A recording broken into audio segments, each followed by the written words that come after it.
Welcome back to Advent of Computing. Today, I have on offer something special. This is an interview that I recently had the pleasure of conducting with Lars Brinkhoff. He's one of the main contributors of the current surviving build of ITS, the incompatible timesharing system.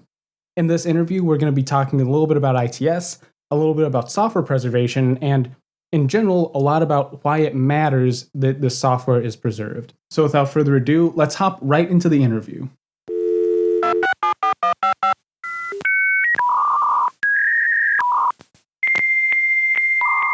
Today, I have joined me Lars Brinkhoff, who is going to talk to us a little bit about the restoration and preservation of ITS, the incompatible timesharing system. So, Lars, why don't you start off by introducing yourself to the listeners really quick?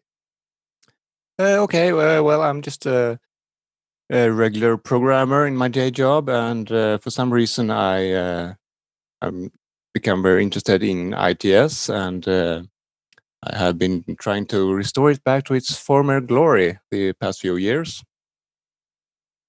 I think so far it seems like the project's been doing a great job at that. So, in brief, could you describe just what the end goal is of the ITS restoration work that you've been involved with? Okay, the end goal. Well, that would be to have most of its software available and have emulators for most of its hardware for people to be able to explore and see what's like back then, how to use computers in that era. hmm So, how did this project get started? I know earlier in some of our long email threads, you were talking about how you're kind of a later addition to the overall effort. So, can you talk a little bit about how the restoration process kind of got started up? Because I know ITS was still in use into like the 90s. Is that right? In some sites? Yeah, 1990, 91 was the last time it was used at MIT. So has the preservation kind of been an outgrowth of the same people that were using it at the end of its lifespan, or is this a whole different crowd? Well, the first one was Ken Harenstein. He was a important ITS hacker back in the day. So already in 1992, he had ITS running on his PDP-10 emulator. So that's the first important step. But that emulator wasn't available to the public. So it wasn't until 2001 that Bob Sapnik released his PDP-10 emulator, and people had that running. And that's ITS. the SimH emulator, part of that Right, yes, package. Yeah. CMH, yes. And so people were using that for a while, but it only supported the latest, smallest KS10 processor, which isn't where all the action were back in the day. So I got involved 4 or 5 years ago. It started as a small script to just do the manual installation in an expect script. So once I've had that running, I thought, well, why not have the ITS rebuild itself from source code? So I rebuilt the ITS kernel and then the assembler and so on, and kind of snowballed from there.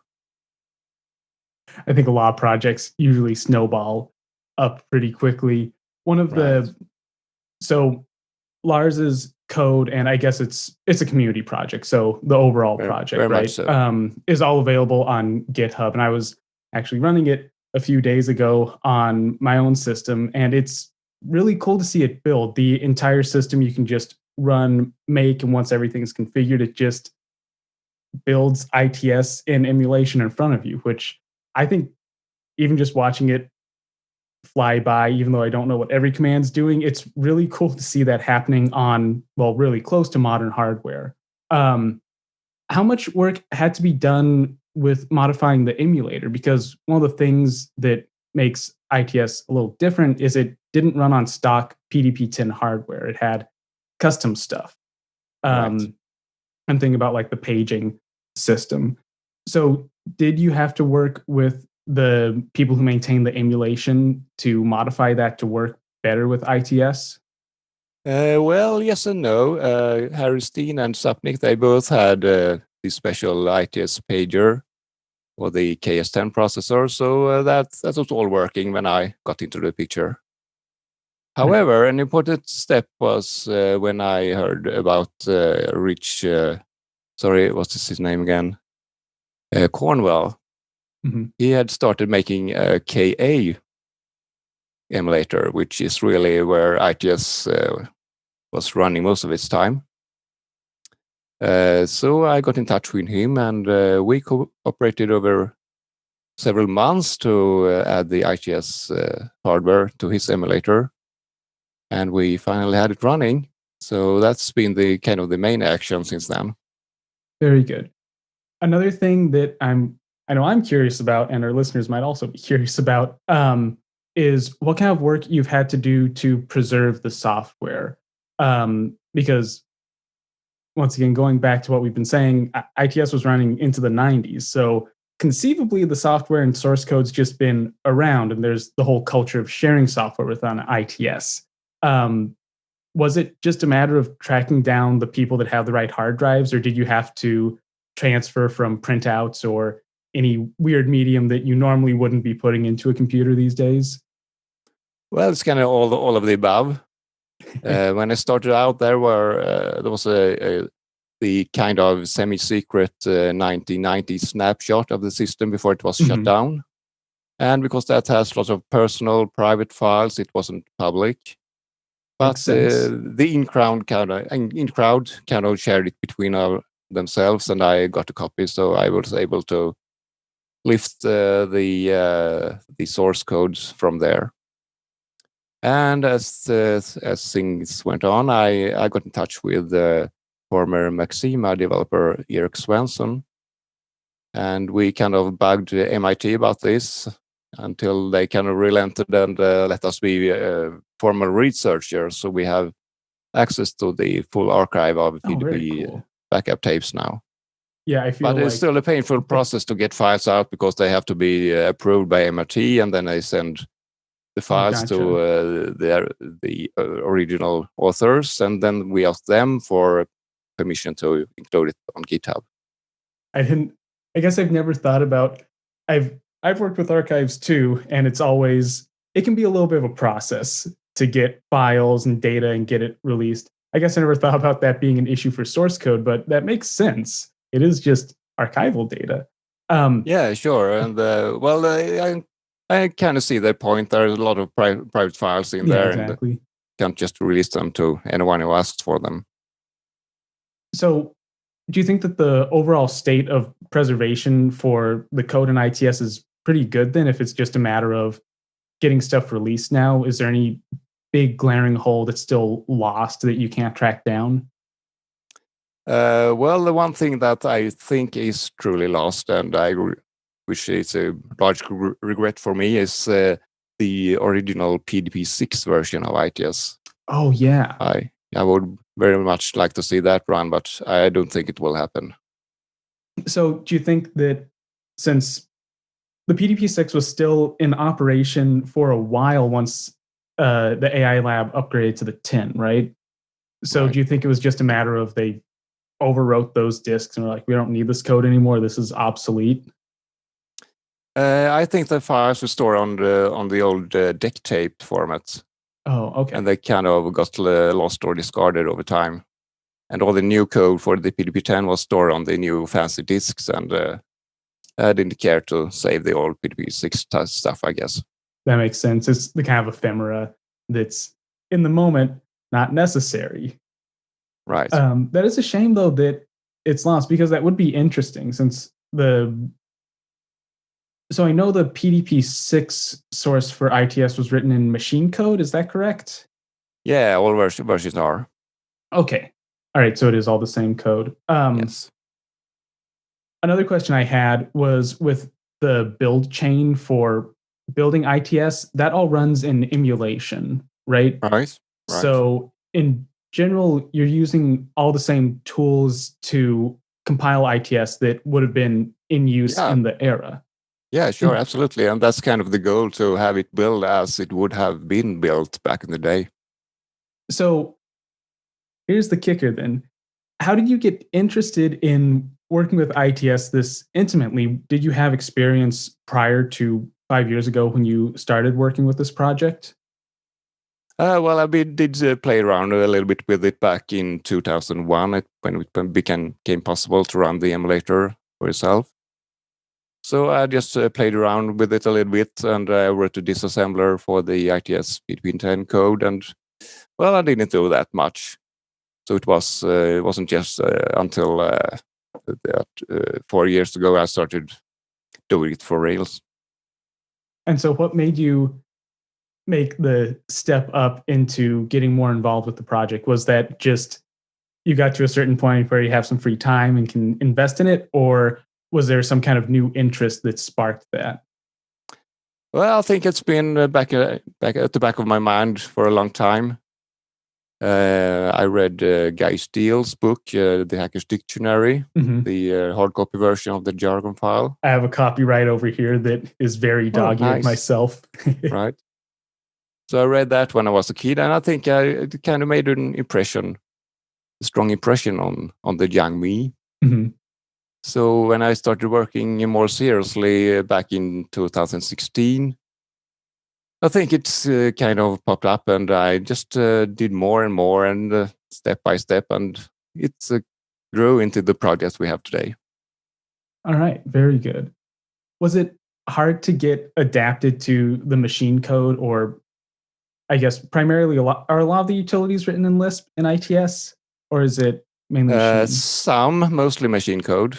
So, did you have experience in either of those languages before this project, or has this been a pretty steep learning curve? Well, I have experience in machine code and assembly language from before.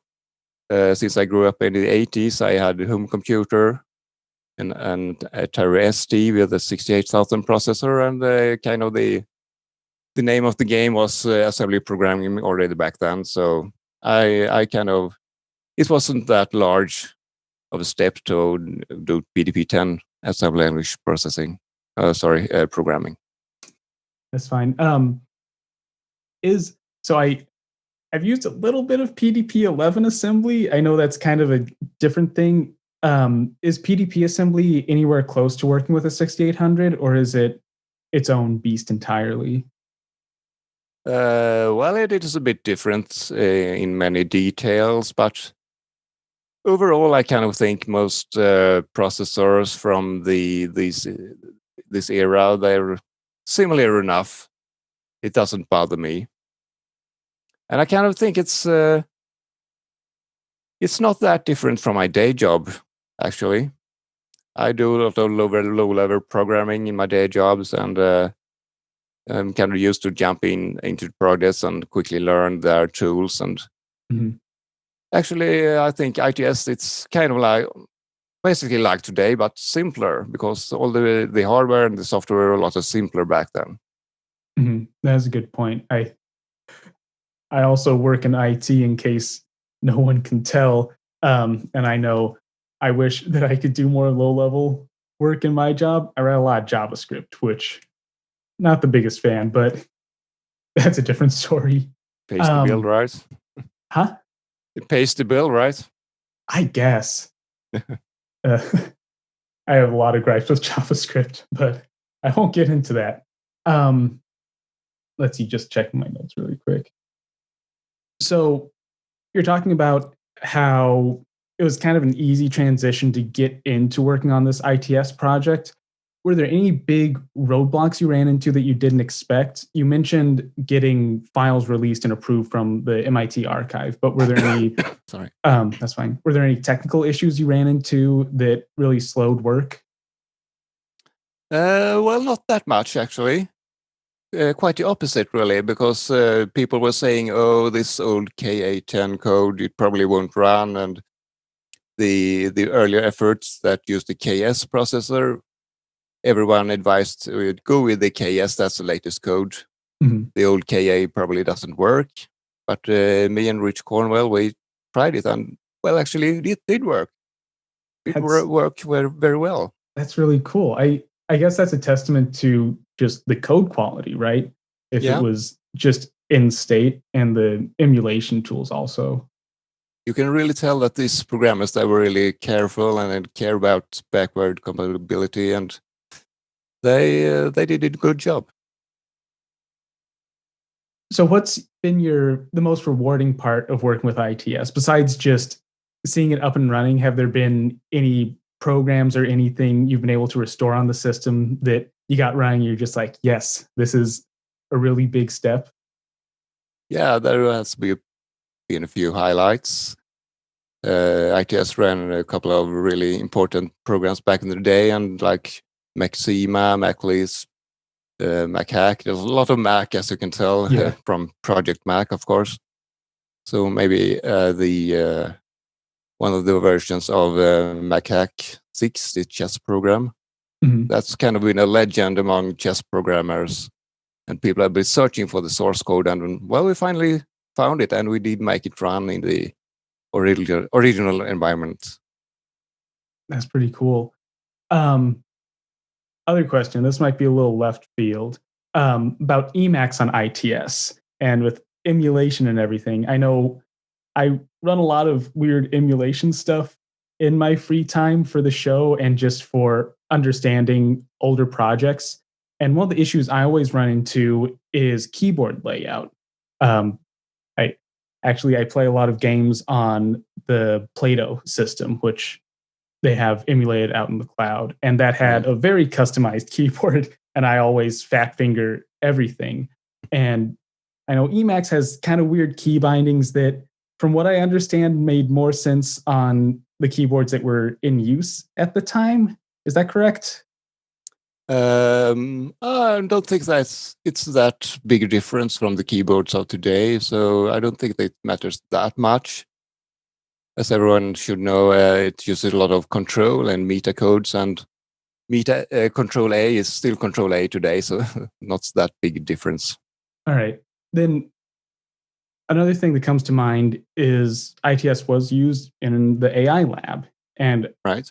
In my reading, I kept coming across people talking about using video cameras and robot arms with it. Have you been able to get any of that running through emulation, or is that a step beyond what's going on right now? Oh, that's still on the to-do list. We don't have the video feeds or, no robot arm either. But do you think that'll be something that's feasible one day as the state of emulation? Think so. Yeah. Yeah, why not? That would be cool to see. It's kind of scraping the barrel now, but maybe someday. Just have to get the bindings right? Right. So the other thing I'm really curious about, and this is something that I've ran into with other research I've done on the show, is we can preserve software, we can preserve hardware to a point, but what about preserving the culture around ITS? Because there's understandably going to be a smaller user base nowadays since it's not in consistent operation. Is there anything you've been doing or the larger ITS preservation project has been doing to keep the culture alive? No, not really, I'm afraid. Well, maybe in a small way. We're trying to find some common server that everyone can use to log in and kind of operate as a community, because that's something that's easy to miss now, that it's so easy to install ITS on your own computer. So you think that having a large shared machine for public access is going to be coming soon in the future? Is that like robot arms? Is that down the line a ways? Yeah, well, we are working on it, so it could be just some months away, maybe. Very cool. Well, I'm definitely excited for that, to see more people using the system. Then how can people help contribute to this project? Is there anything that lay people who may not know as much about ITS as you could do to help the project? Well, my main interest in this is mainly to just make it available to people. So please use it. That's the best way, I think. Of course, we have an open bug list of 400 bugs or so. So if you want to, you can jump in and fix some bugs. That's not too many. No. Well, very cool. And then if people want to learn more about ITS or what you're working on, is there anywhere online that they can do that? I try to post new and interesting events on my Twitter, so maybe there. All right. And what's the handle for that? Well, it's just my name, Lars Brinkhoff. All right. I'll add that in the notes also. Well, very cool. Thanks for coming on and talking with us, Lars. Yeah, thank you for having me.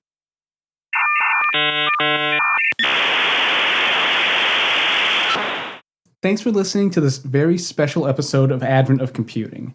I'll have links to Lars's Twitter and the GitHub repository where you can download ITS over in the description for this episode. I'll be back in just a week with a new episode of Advent of Computing, and it'll be the normal show this time.